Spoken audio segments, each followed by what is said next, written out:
hanging from the second floor of the Eiffel Tower for a thrilling ride down an almost half-mile-long zip line. The bottled mineral water company Perrier set up the zip line to celebrate their partnership with the French Tennis Open that will see players compete until June 9th.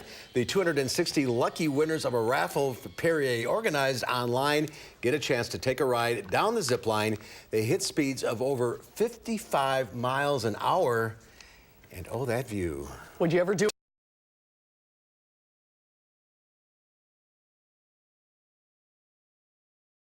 For now, thanks for watching. We'll see you back here again tomorrow. News 3 at 5 starts right now. And right now at 5, 2 people are arrested after a raid at the Rastafarian Church in Madison, while a search warrant was issued at the building. The wet and cool weather is becoming a big problem for farmers trying to plant their crops, how they're coping with all the rainfall. From the Channel3000.com, this is News 3 Now at 5.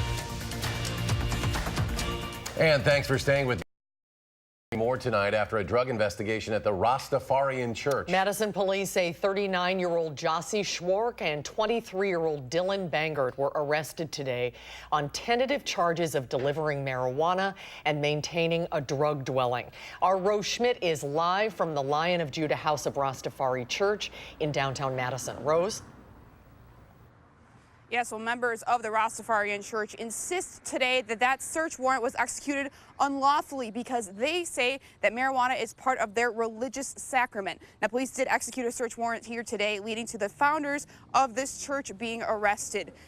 The search warrant was executed just before 9 this morning, and Madison police and members of the Dane County Narcotics Task Force were on scene for several hours. Officers say there were no injuries, but we did see people taken away in handcuffs. Byron and Jerry Stursch tell me that they were 4 people inside when officers broke the glass and windows in the doors to get inside. They say the police seized their cannabis illegally. For what they're doing right now, to me, is just totally, I mean, our house is being vilified, I feel like. I mean, people of all different color, no matter your race, your color, whatever, you can come in there and be part of a family. You're always welcome. And what they're doing right now, I feel, is totally wrong. They're basically just destroying our house. Founders say the First Amendment and Religious Freedom Restoration Act protect them from being punished for using marijuana. But the city's attorney's office sent a cease and desist letter in April saying there's no documentation showing that it's actually a church. Now, Schwark is also facing disorderly conduct and battery charges from last week when Madison police say he actually hit someone with a baseball bat because of a problem with a transaction that happened inside of this building. Back to you. Rose Schmidt live downtown. Rose, thank you. The Monroe Police Department says 11 students now have minor injuries after a bus crash yesterday. Police say the students' ages range from 5 to 15. First responders were called to a 4-vehicle incident. This was at the intersection of 8th Street and Highway 69 just before 4 yesterday. Police say 55-year-old Monaco Garcia Mendez was driving the van and turned left onto 8th Street and into the path of the bus. The van then spun out and crashed into 2 other cars. Garcia Mendez was cited for failure to yield the right-of-way to oncoming traffic and having no valid driver's license. The school bus and the van sustained severe damage, had to be towed from the scene. The 2 other vehicles only had minor damage, and the drivers of those vehicles were not injured. A UW student is sentenced by a federal judge to a year probation for unlawfully entering President Trump's Mar-a-Lago estate in Florida. UW freshman Mark Lindblom of Washington, D.C. entered through a tunnel from the beach the day after Thanksgiving. The president and his family were there at the time. Lindblom was wanted by the Secret Service at the tunnel's entrance, but was later found by the pool. He was there for about 20 minutes before being detained. He entered a guilty plea yesterday and was sentenced to a year's probation and a $25 fine. In a statement, Marcos Beaton, Lindblom's attorney, says, quote, "This was a youthful indiscretion that because of the circumstances amplified the nature of the consequences to Mr. Lindblom and amplified the risks, disruption, and potential for catastrophe that his decision caused." Madison detectives arrested 3 people in connection with a drug investigation. MPD SWAT assisted the Dane County Narcotics Task Force in serving a warrant at a home in the 1000 block of Gilbert Road. Police say methamphetamine and other drugs were seized there. 24-year-old Tony Fountain, 46-year-old Jeffrey Reddington, both of Madison, and 24-year-old Bryce Krull of Lake Mills were all arrested. They're facing several charges, including possession of meth. Madison police say 2 runaway girls have been located and are safe. Police say 14-year-old Jaden Escamilla and 13-year-old Mariana Rangel were missing from their homes on Madison's west side. Police say they were returned home earlier today. Let's get a check on the weather now. Gary Canaldi is out on the weather patio. Gary? Oh, getting a little sunshine out here. That's always good to see. Temperatures are a little milder than yesterday, and they'll be a little milder tomorrow and a little milder for Friday as well. Let's take a look, first of all, at visible cloud track. Some thunderstorms developing over northwestern Iowa. We could see a shower or thunderstorm overnight. You can see some flashes of lightning out there. Be a little while before we get precipitation in here.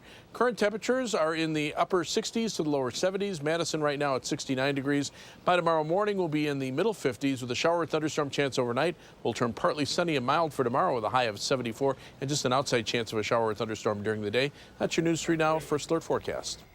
Experts say it is the worst planting season for farmers now in 25 years. They say the wet, cooler weather is to blame. Our Keely Arthur is here now to share how local farmers are handling this weather because it just seems to never end. Gary's had a lot of rain in the forecast. Keely's filling us in on how farmers are dealing with it all. Well, the answer is not very well. This is tough. Farmers throughout the Midwest are about 2 to 3 weeks behind in planting, and our area is no exception. A year ago, the state of Wisconsin was over 90% planted, while this year it's less than 50%, and it's getting dangerously late. May 31st is the cutoff deadline for crop insurance. By that date, farmers need to decide if they are going to take the gamble and plant or if they're going to take the insurance money and most likely a pay cut. There's a few farmers who are planted, but a lot of farmers still have a lot left to plant, and it's not going to be an easy decision to make. You can always plant late, but then you start losing yield potential. The deadline to decide again to plant corn or take the insurance is May 31st. Soybeans is June 15th. And coming up on News 3 Now at 6, we will hear from a farmer that took a gamble and planted really early. Because of that, all of his corn is in, and now he is benefiting because of that situation. Oh, that's interesting. We'll hear more at 6. Keely, thank you. A new report shows the state's crime lab's efforts to review tests of unanalyzed rape kits delayed more than 300 active cases last year. State Department of Justice report on crime lab performance found the labs took in about 8,600 cases for DNA testing in 2018 and completed work on about 5,600 cases. The DOJ in 2016 started testing thousands of unanalyzed sexual assault kits sitting on police and hospital shelves. Private labs perform those tests, but the report says a team made up of more than half of the state's lab's DNA analysts must review those results. The team spent more than 4,800 hours on the sexual assault kit project alone in 2018, causing delays in nearly 350 active cases. Health officials in Rock County say nearly 1 in 3 private wells contains a dangerous amount of nitrates. And these nitrates have been linked to birth defects and other health risks in adults as well. Rock County reporter Adam Duxter now in our Janesville Gazette Bureau with why the data shows it's getting worse. Adam? Well, Eric and Susan, it was a full house today as a water quality task force hosted a public meeting in the city of Janesville. Now, for some, it was a chance to learn just how bad the nitrates have gotten in the water here. For others, it was an opportunity to say exactly how they feel about it. As the first sprouts begin to spring at farms in Rock County, the farms themselves are part of a larger concern. We can't put it off forever, and it's something we have to deal with now. The something Rock County Supervisor Wes Davis is referring to is the amount of nitrates in private wells across the county. You have to ask everyone, are you concerned? Because you're drinking the water. We all drink water. And water is a universal solvent, and we drink it universally. Today at a public meeting, county health officials said there's 4 main factors that have made matters worse. Those include fertilizer use, septic system use, soil properties, and irrigation. These things leading to 30% of private wells in Rock County to have a concerning amount of nitrates in the water. You have to have some precautions, protect your family, and make sure that others who are relatives or friends who are protected from high nitrate levels. Rock County says they've installed several monitoring wells to try and track the issue, but still say roughly 4,000 private wells are at risk. I came here today as a concerned citizen to share my experience. Peg Schaefer lives on a farm in the town of Avon. She says recently a concentrated animal feeding operation moved into town, making the water supply even more suspect. And the fact that you can't taste or smell nitrates doesn't mean they're not there, and it doesn't mean they're not harmful. That's why she and the county itself are now asking for help. We need to address the source of the contamination, and we need to do it in a serious and timely way. And Rock County is asking the task force for money so they can make things better and help build deeper wells. And if you're curious, there's an interactive feature on the Rock County website where you can type in your address and see how bad the problem is where you live. Wes Davis says he switched to an alternative filtration system for now, just to be safe. Adam Duxer reporting in Rock County. Adam, thank you. It is swimming pool season, and as schools start to let out and the pools open up across the Madison area in the next couple of weeks. But this summer, area families may find there are fewer places to go. 1,800 pools have closed across the country in the past 10 years, many because they're just too old. The average pool is built to last 40 years. A long life for a swimming pool is 50 years here in the U.S., but you don't have to look hard to find aging pools in the Madison area. The Ridgewood Community Pool just opened for its 61st summer, and that means it needs a lot of work to make it ready for your visit this summer. What most people don't realize is every year we have to do quite a bit just to get it closed, probably anywhere from 2 to 4 hours. And then in the springtime, we've got to find the time when the weather allows for us to paint all the bottoms of the pools. And that's on top of all of the maintenance work that has to be done in the pool's pump rooms, which is both time-consuming and costly.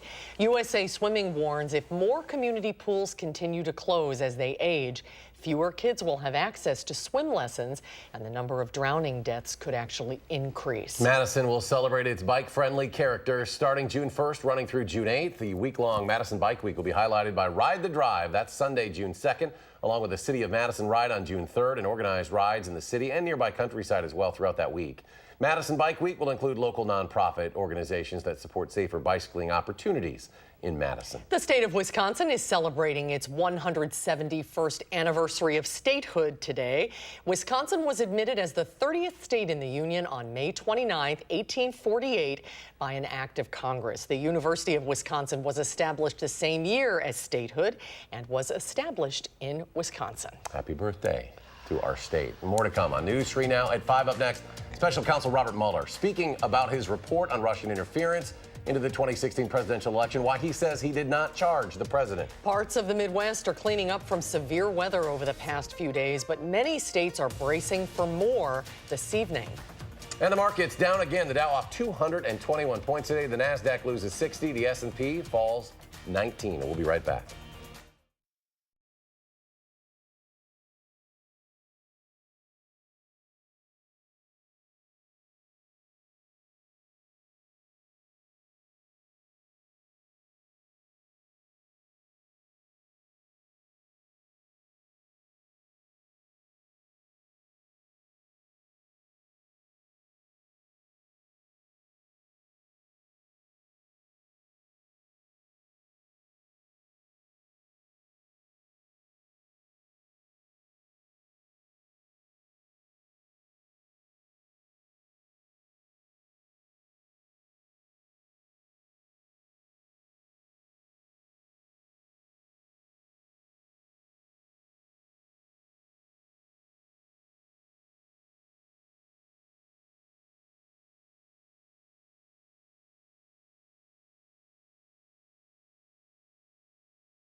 Special counsel Robert Mueller broke his silence on the Russia investigation. Mueller delivered a 10-minute prepared statement, took no questions. The special counsel said the Justice Department policy prevents a sitting president from being indicted. And Mueller said charging the president with a crime was not an option he could consider. Mueller indicated any possible action against the president would be for Congress to determine. He emphasized his report did not exonerate President Trump. If we had had confidence that the president clearly did not commit a crime, we would have said so. President Trump has repeatedly said the report clears him of obstruction. After Mueller's comments, the president tweeted, "Nothing changes from the Mueller report. There was insufficient evidence, and therefore, in our country, a person is innocent. The case is closed." Louisiana lawmakers are expected to pass a bill banning abortions as early as the 6th week of pregnancy, joining 5 other states that have passed the so-called fetal heartbeat bills, including Missouri, where the last remaining abortion clinic could be shut down by the end of the week. As it relates to an Indiana abortion law, justices upheld restrictions on the disposal of remains after an abortion, but the justices would not overrule a lower court's decision to block a state law that would make it illegal to seek an abortion based on race, gender, or disability. Roe is settled precedent. Particularly Chief Justice Roberts believes in the institutional integrity and legitimacy of the court, and he doesn't want to really force the court into a huge political battle. And for now, the legal battle over these new abortion laws continues to play out on lower courts. Many states are bracing for even more severe weather this evening. For 12 straight days, at least 8 tornadoes each day have been reported across the Central Plains and Midwest. There have also been tornadoes further east. The National Weather Service has received more than 900 tornado reports so far this year. That's 200 more than the yearly average. More than 500 of those reports came in the last 30 days. In Ohio, the cleanup is underway after a tornado damaged 150 homes connected to the Wright-Patterson Air Force Base. The storms left tens of thousands of people throughout Ohio without power.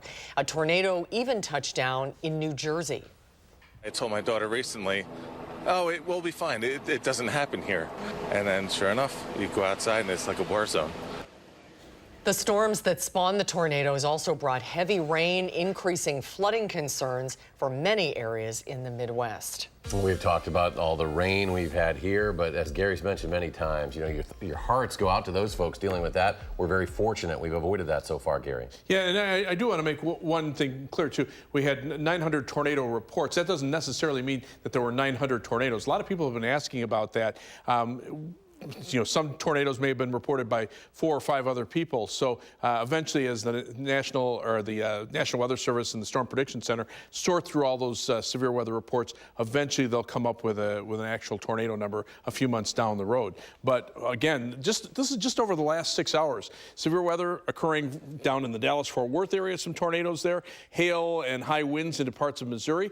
Look at this, a couple of tornado reports in northwestern Iowa from thunderstorms that'll reach us later on tonight. Several tornadoes around Taylorville, Illinois, just within the last hour and a half. And then hail and wind reports, again, heading off toward the East Coast, and a couple tornado reports in New Jersey. So it has been a very active time period, but it looks like this is the last storm in the series. You can see these showers and thunderstorms popping up here, but enough to spawn a couple of brief tornado touchdowns in northwestern Iowa. The good news is by the time these thunderstorms reach southern Wisconsin, the atmosphere will have cooled down, so we're not looking at any severe weather here. In fact, the severe weather outlook for today, there is a marginal risk of severe thunderstorms mainly across Iowa and Illinois, where the atmosphere might be a little more conducive to severe weather over the next couple of hours. But once we get into the latter part of tonight, the threat for severe weather pretty much will be over across much of our part of the Midwest. Rainfall amounts, we might be looking at anywhere from a quarter to a half inch of rain in showers and thunderstorms that pop up tonight, but then the rain chances go down and our temperatures go up. Live view from the Queen Bee Radio Skycam in Platteville showing some sunshine there. The WISC Skycam looking off toward the south, showing mostly cloudy skies, but a few peaks of sun from time to time. Our almanac for today shows a high of 70 degrees, the low temperature at 54, very close to the averages of 73 and 50. And right now our temperature is at 69 degrees with mostly cloudy skies with a few peaks of sunshine. The air is calm, the humidity at 65%. As we take a look at the view from the Edgewater Skycam, also seeing mostly cloudy skies there. Temperatures right now a little warmer in the northern part of the state. Again, a little more sunshine there, a little more cloud cover here in southern Wisconsin. But This active jet stream continues over southern Wisconsin and basically through the central part of the country with wave after wave of showers and thunderstorms moving northeastward. Notice the thunderstorms spinning around here. This is where the upper level low pressure system is. That's where there's a lot of cold air aloft in the atmosphere. It becomes a little bit unstable as the temperatures warm up and a cold front moves through the area. But again, those thunderstorms tend to die down pretty quickly at night once we start losing the surface heating, whereas areas along this stationary front that divides warm and humid air with temperatures into the mid-80s from temperatures that are in the 60s and 70s to the north, that's where the severe thunderstorm threat will continue for the rest of the evening and into early tomorrow morning. Also, this is where the atmosphere is much more unstable because of dew point temperatures that are well into the upper 60s to around 70. Notice in Iowa, those dew point temperatures, upper 50s to around 60, so the atmosphere not quite as unstable. On future track, you can see the threat for a couple of showers and thunderstorms tonight, then some sunshine for tomorrow. The threat for showers and storms mainly to our south tomorrow, although we can't rule out an isolated shower or storm. Skies clear out for tomorrow night, and then into Friday, we'll look for sunny skies. Late in the day, there could be a shower or thunderstorm that pops up, but high temperatures on Friday will probably top out around 80 degrees. So look for showers, perhaps a thunderstorm, especially later on tonight with a low temperature of 56 degrees and some patchy fog. Tomorrow will turn partly sunny and mild with a high of 74. Just an outside chance of a shower or thunderstorm. On future track, notice the shower and thunderstorm chances coming through later tonight. Low temperatures mid-50s. Then we get to some sunshine for tomorrow with highs in the mid-70s. Tomorrow night, skies clear out. Temperatures actually drop into the upper 40s. And then Friday, we warm up to around 80 degrees. Again, a possibility that a shower or thunderstorm could pop up late in the afternoon. Rainfall amounts, some areas could pick up some very heavy downpours for a short period of time. I think those amounts might be a little overdone. But as we look at the 7 to 10 day forecast, notice those temperatures very comfortable, mid to upper 70s. Some thunderstorm chances Saturday, and then again Tuesday into Wednesday of next week. As we take a look at first alert traffic, slowdowns right now on the Beltline. That's the view at Fish Hatchery Road. Been seeing delays both in the east and westbound directions on the Beltline from around Monona Drive back to west of Verona Road. Also seeing delays northbound on US 12 heading out of Middleton. Right now, almost a half-hour trip on the Beltline from University Avenue to I-3990, 18 minutes back in the westbound direction. Heading out of Madison, it's 28 minutes now to Janesville on I-3990 from the Beltline, 20 minutes to Sauk City on US 12, and 20 minutes to Sun Prairie on East Washington Avenue, US 151. At your News 3 Now for alert traffic. All right, thank you, Gary. Still ahead on News 3 Now at 5. More and more cashierless businesses are popping up across the country. How this technology is changing the checkout process.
New technology allows customers to shop in a store and never stand in a checkout line. Hillary Lane has more on the cashierless shops that are popping up all over the country.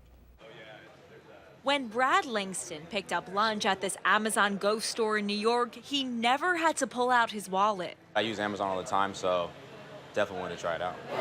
He scanned his Amazon Go app to get in, grabbed a sandwich and lemonade, and then walked right out of the store. I hate going to cashiers and waiting in the process, so it was really fun.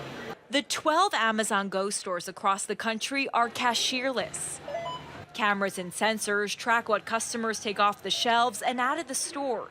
Payment is deducted instantly through the app. More and more businesses are using technology like kiosks that allow customers to skip the cashier. So the entire checkout process takes a few seconds and it happens right on your phone. The drugstore in New York goes one step further. We have a core of customers in this area, and they're looking for the convenience of being able to, grab something and have it incorporate into their daily routine without having to worry about standing in line at a checkout or... Zach Normandy is CEO of parent company Iris Nova. He says customers grab a flavored water bottle and text the customer service number posted on the wall. They are then prompted to enter their credit card information. While the store is equipped with cameras, it's based on the honor system. It's definitely good when it's those days where you're just feeling a little antisocial and you don't really want to talk to anyone. The drugstore plans to open more locations, making the checkout line a thing of the past. Hillary Lane, CBS News, New York. Critics of the cashierless technology say it takes jobs away from cashiers, and some cashierless stores don't accept cash. Stay with us. We'll have a final check of your forecast in just a moment.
Here's a look at some of the stories we're working on. Special counsel Robert Mueller breaks his silence after concluding his 2-year-long investigation. We'll report from Washington. Norah O'Donnell's exclusive interview with Boeing CEO, his first since 2 deadly crashes. And we take to the air over the Russian border in NATO fighter jets tonight on the CBS Evening News. Nice to see the sun outside. Yeah, a little bit of sun this afternoon. We'll see a little more tomorrow and a lot on Friday. Some thunderstorms over Iowa right now, actually producing a little severe weather, but it'll be a little while before they reach us. We're not expecting severe weather here. Temperatures right now right around 70 degrees. Look for highs mid-70s tomorrow, around 80 on Friday, and generally in the 70s through next week. We'll be back in 30 minutes for News 3 Now at 6. Stay tuned for the CBS Evening News.